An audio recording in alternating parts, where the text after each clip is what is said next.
How do you communicate more effectively with people via email, especially when you're receiving some difficult or potentially aggressive responses? That's exactly the situation this next caller is dealing with, and I walk her through a few steps to hopefully manage the issue more effectively.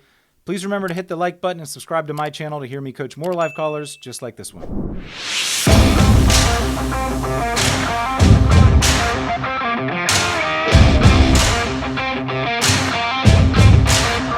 Saskia, welcome to the show. How can I help you today? Hello. Thank you so much for having me on. I really appreciate it. Sure. So my specific question is regarding communication via digital means. I am a remote administrative assistant. I have been since 2017. And I deal a lot with people over email, over Outlook chat or Teams chat. And the biggest position or the biggest challenge I've had lately has been trying to get a response from the person that I'm reaching out to, and then also having them understand the response.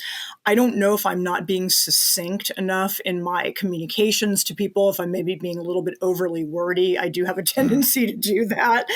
And then there's certain responses that I receive to my inquiries that can sometimes be a little bit hostile, and it's very clear that they haven't read my communication. They haven't read it thoroughly. So I'm just trying to kind of see if there's something that I need to improve on my end, and how can I sort of politely explain to them, like, hey, like I've sort of, there's a way sometimes that I think people try to restate their question in a way that can be seen as aggressive over email. So I'd like to kind of figure out a way to, is there something I need to improve on my end?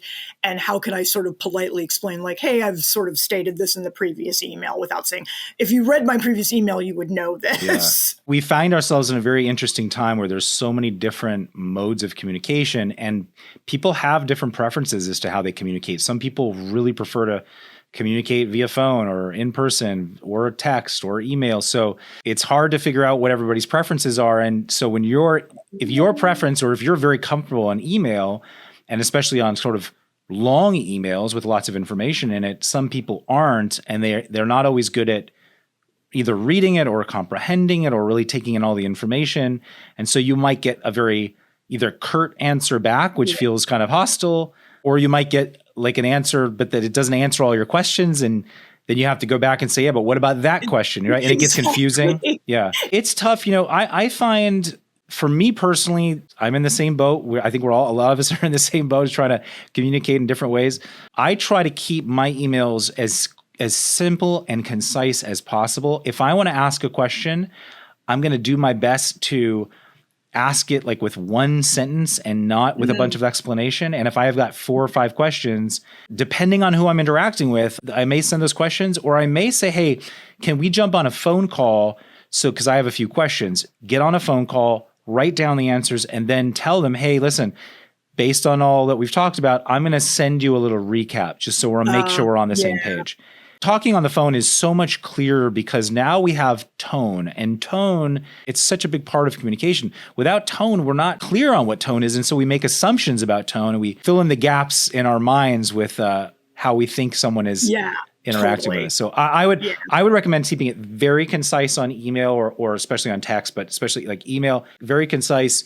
If there's a lot that needs to get discussed, hey, can we set up a time to talk? Have a conversation, and then send a recap email. That way they can either read that or not, but you already have the answers. And that way for you just know you've put it into writing. It's there, it's solid, and they don't have to respond necessarily to that recap. You know what I mean? What you said about tone is really important, because I find myself interpreting it a certain way and I get frustrated. I get like, okay, what is your problem? Yeah. And they literally might not be meaning it that way. They might be running from one task to the other, and they just respond very quickly. And you're taking it as like aggressive, but they don't mean it. I see this all the time. And so that's why tone is so important. Yeah. Yeah. Cause I like what you said about recapping. I think that's really important. And, looking at my communications, I want to go back and kind of go, okay, like, can I literally just make this one sentence instead of, because I know for myself, I tend to get a little bit wordy because I feel like I have to explain something and not really maybe taking into consideration that the other person, like you just said, is dealing with 100 different tasks at the same time, and they can't they don't have the time to really get into this whole thing. And you can always say, listen, here are the 3 things. And then at the end, you can say, if any of these are unclear or you need some more explanation about them, I'm happy to jump on a call. Something like that, where you give them the option to want to understand more. So you don't have to make the assumption that they need more explanation. You just give them the option to get more explanation if they need it. And then you can jump on a call or something like that. That makes sense. Yeah. Trust me, I've been there where I have these long emails drawn out. And then I started to recognize over time, number one, I don't like to receive these long emails. So I go, well, if I don't like to receive them, probably a lot of other people are so busy that they don't like to receive them. And it's really just a busy thing. It's just like, it takes me longer to read this email and try to figure out how to respond to it than it would be to just jump on a 15-minute phone call. I've just tried to change my practice. I think it seems to be a decent change considering this new world that we're living in with all these different communication methods. Yeah, for sure. I mean, I am an older employee. I'm in my 50s. And so I do remember the days of like getting, when the beginning of the internet and getting like super long emails. And I feel like at that time, we probably had more time to do that. Yeah, maybe. But, now with all the, like you mentioned at the start of our conversation about all the methods of communication that we have now and the social media vehicles. I mean, I'm literally sometimes getting messages on like 5 different platforms. Yeah, it's amazing what's going on. Like, we got Telegram, we got WhatsApp, we got LinkedIn, it's endless. Yeah. So I would just, so let's just to recap, try this for a few days or for a week and see how this works, where you make your emails extremely concise. You give someone the option to jump on a call if they need more explanation or something like that. Okay. And then if you jump on a call with people, you can, for your own sake, because you like to communicate via email, it's okay for you. You can send a recap so everyone's clear on the same page and it's in writing. So that's, it's clear and nothing's misconstrued, hopefully. But the recap doesn't need necessarily for them to say understood or have to respond in some ways. At least it's just for the both of you to have. Yeah, that makes sense. I will try that. Thank you. Okay. Great. Good luck with it. I hope it helps. Thank you so much. Well, thank you so much. Yeah. Thank you for the feedback. I appreciate it. Yeah. Thanks. Have a good day. And you. Thanks. Bye for now. Hey, thanks for tuning into the Peacebuilding with Dr. Pollack show.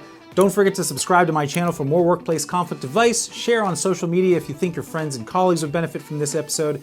And if you have a workplace conflict and want to be a caller on our show for free coaching and advice, please email podcast@pollackpeacebuilding.com. Thanks.